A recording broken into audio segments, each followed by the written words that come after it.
The research vessel Horizon Dawn cut silently through the star-speckled darkness, its sleek hull reflecting the distant light of an unfamiliar sun.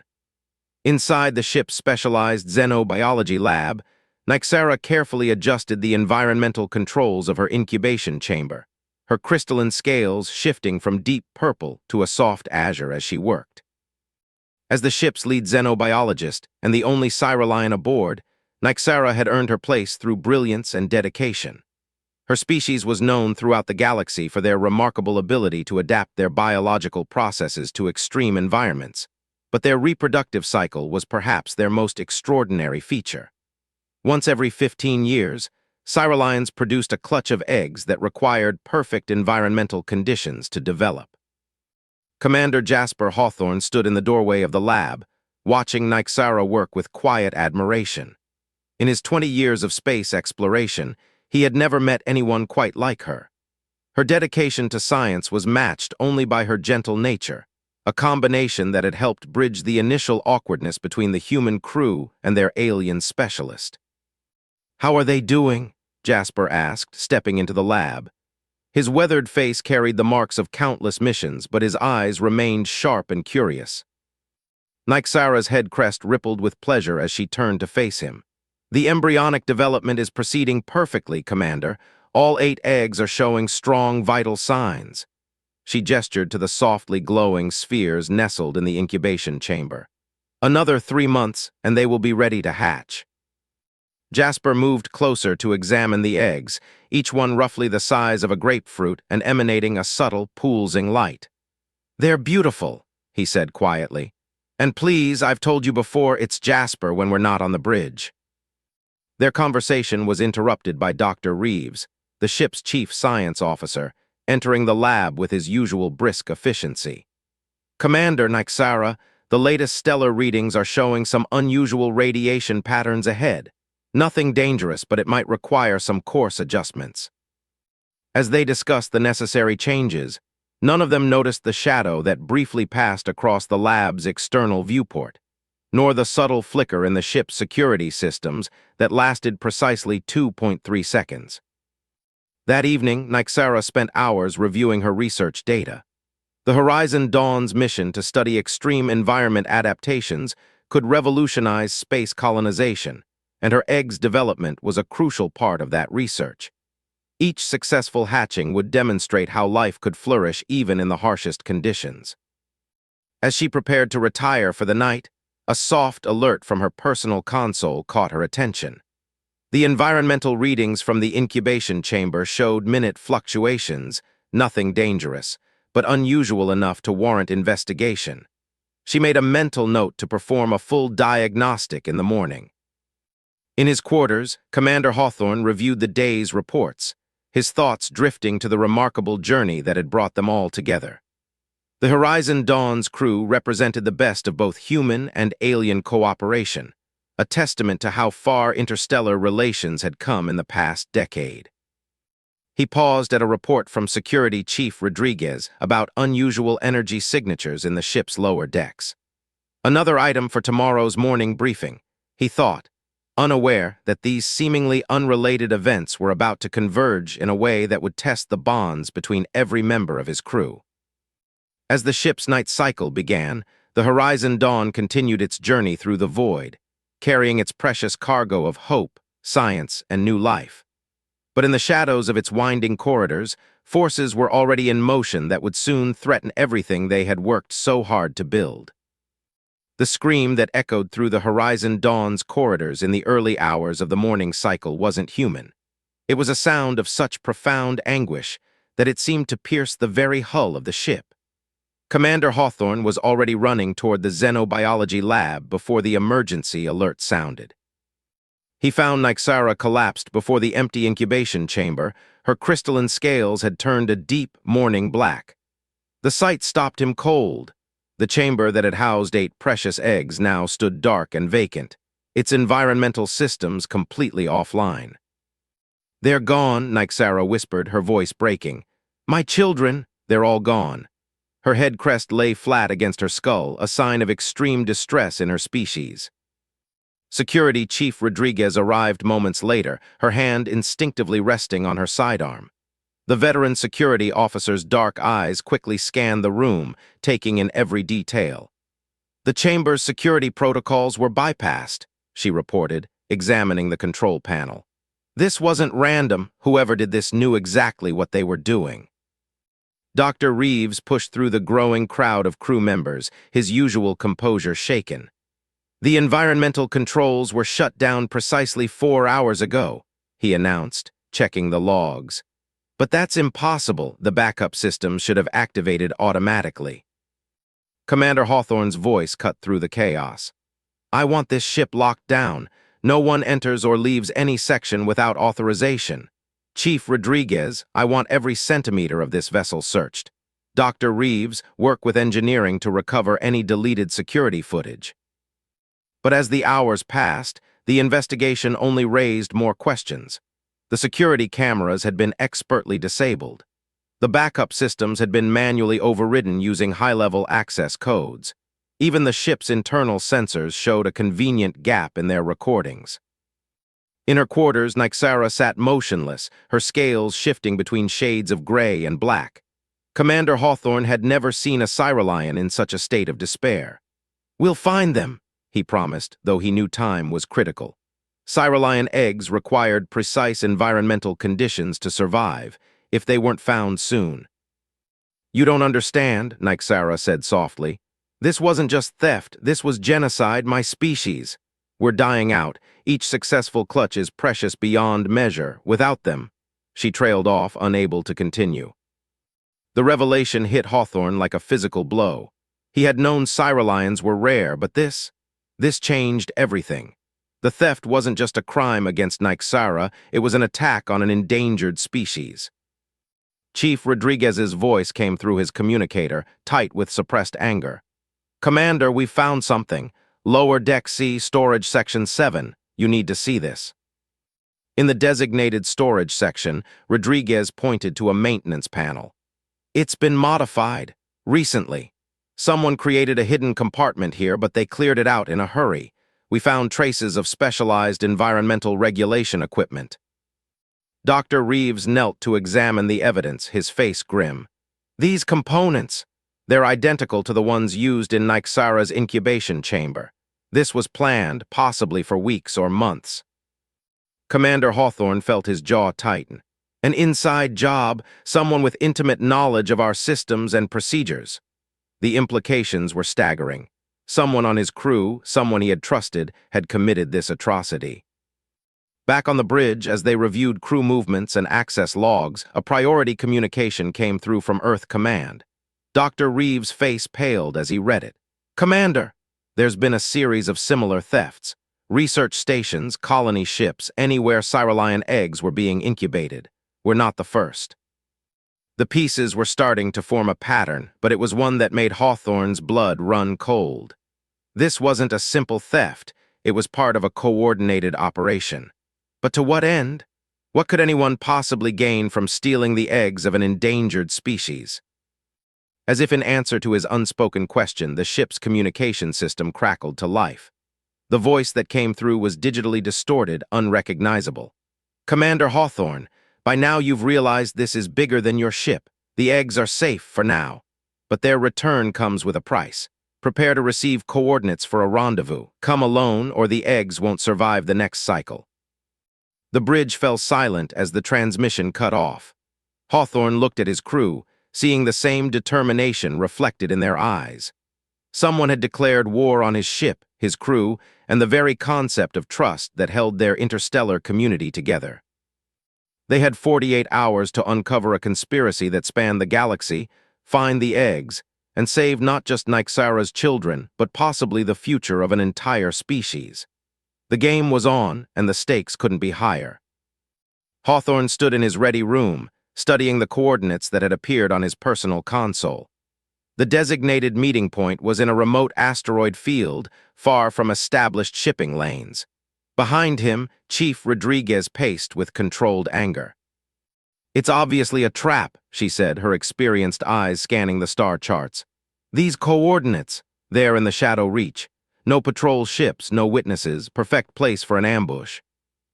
Or perfect for privacy, Dr. Reeves countered, his fingers dancing across his data pad. I've been analyzing the transmission. The voice modulation was sophisticated, but there were background harmonics. Whatever ship sent that message, it was using Meridian-class engines. That narrows our suspect list considerably. Nyxara sat quietly in the corner, her scales now a deep, steely blue of determination. The initial shock had given way to something harder. The eggs can survive another 72 hours, maximum, without their specific environmental matrix.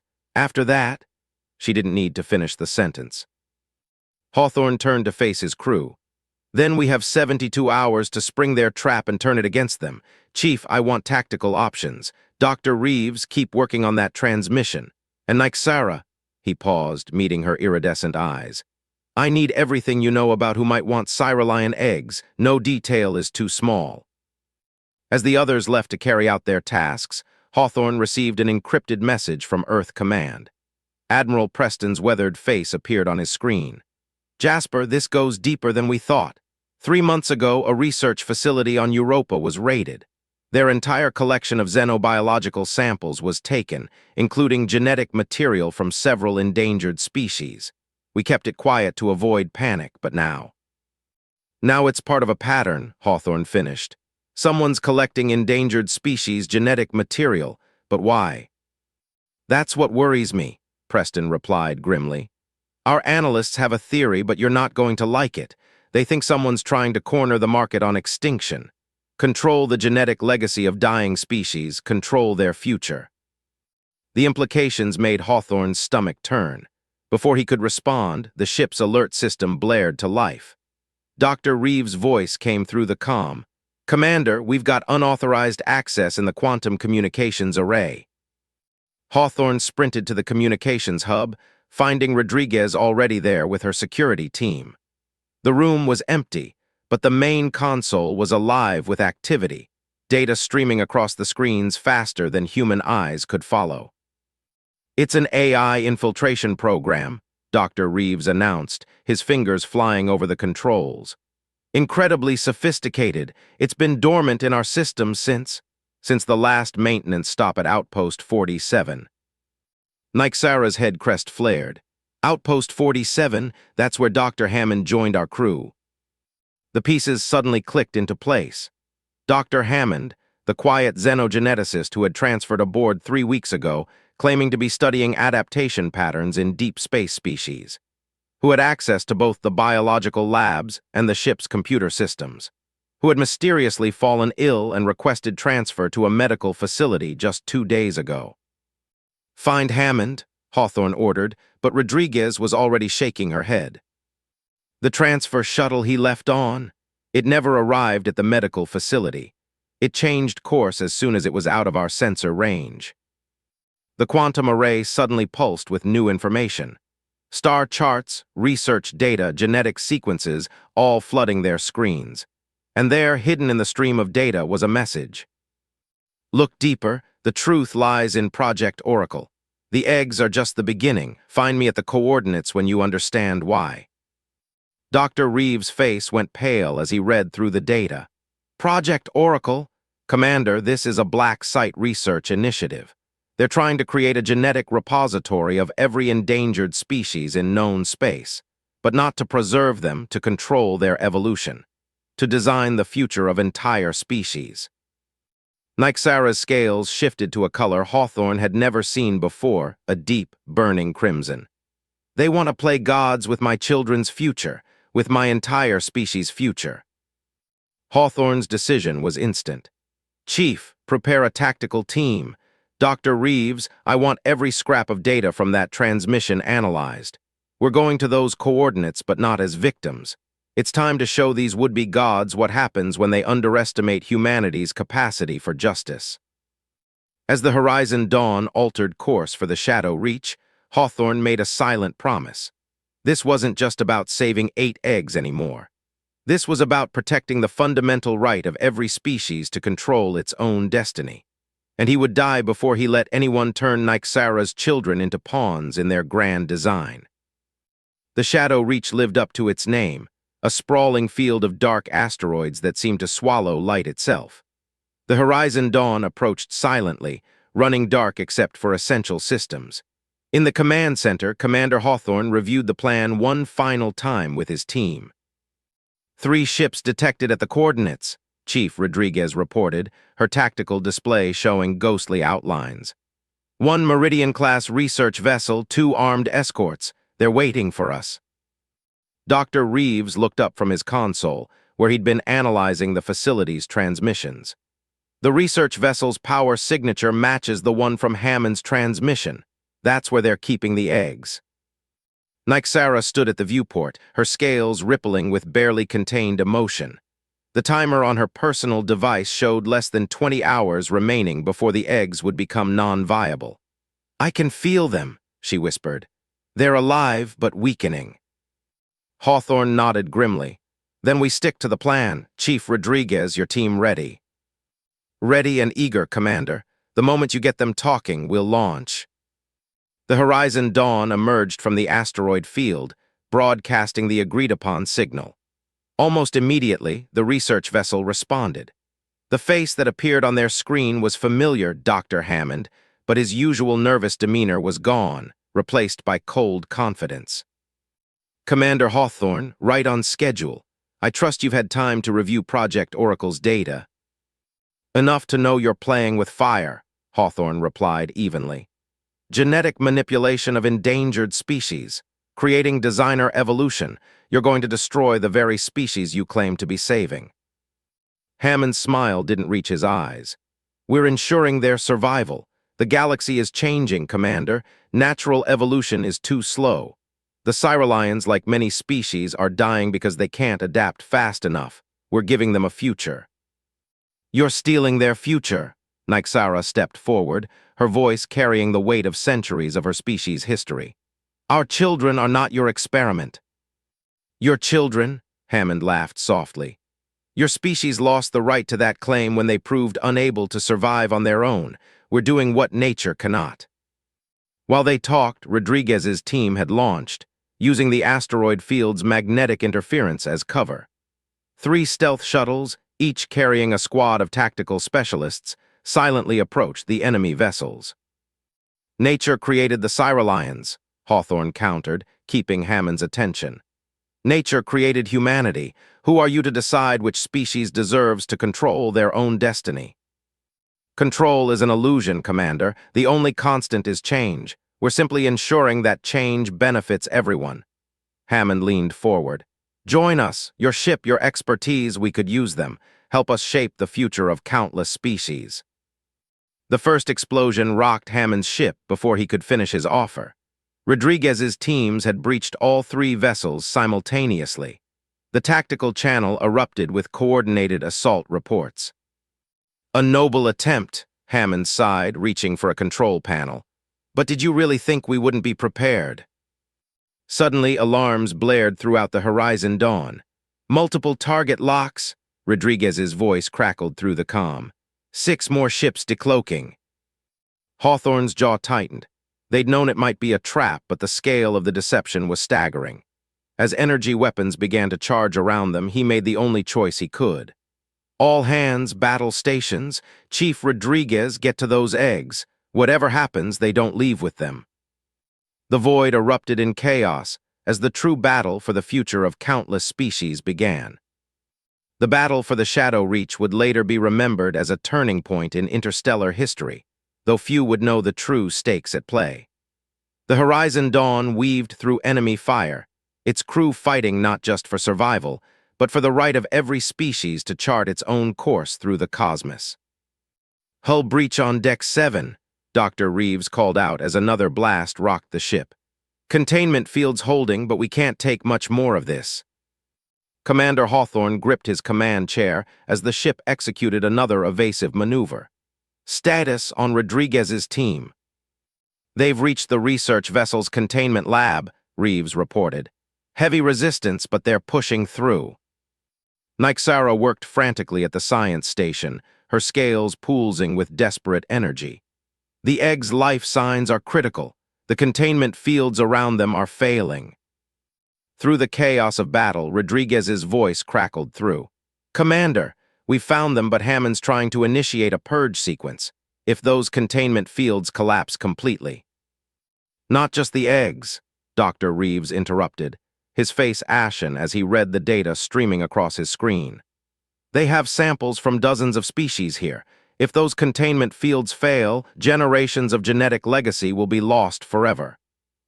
Hawthorne made his decision instantly. "Engineering, divert all power to the tractor beam. We're going to pull their lab modules straight out of their ship." "That'll leave us defenseless," Reeves protested. "Then we better be quick," Hawthorne replied, already plotting the trajectory. "Nyxara, can you establish a compatible containment field in our cargo bay?" Her scales brightened with sudden hope.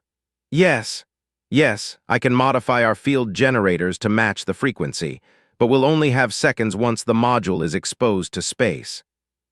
The next few moments were a blur of precision timing and desperate gambles. The Horizon Dawn's tractor beam locked onto the research vessel's lab module just as Hammond initiated his purge sequence. The structure groaned as it was torn free, its precious cargo suspended between life and death in rapidly failing containment fields. "Module secure," engineering reported. "Containment field stabilizing." But Hammond wasn't finished. His ships pressed their attack, concentrating fire on the Horizon Dawn's now vulnerable sections. "You don't understand what you're destroying," his voice raged across the comm. "Years of research, the future of entire species." "No," Hawthorne countered, watching as Nyxara raced to stabilize the rescued genetic samples. "We're saving their future. Every species deserves the right to evolve on their own terms, not become some engineered, perfect version of themselves." The battle might have ended in stalemate if not for the arrival of Earth Command's Rapid Response Fleet, led by Admiral Preston herself. Hammond's forces, outgunned and exposed, were forced to retreat into the depths of space. Hours later, in the Horizon Dawn's newly converted containment lab, Nyxara stood watching her eggs, now safely restored to their proper environmental conditions.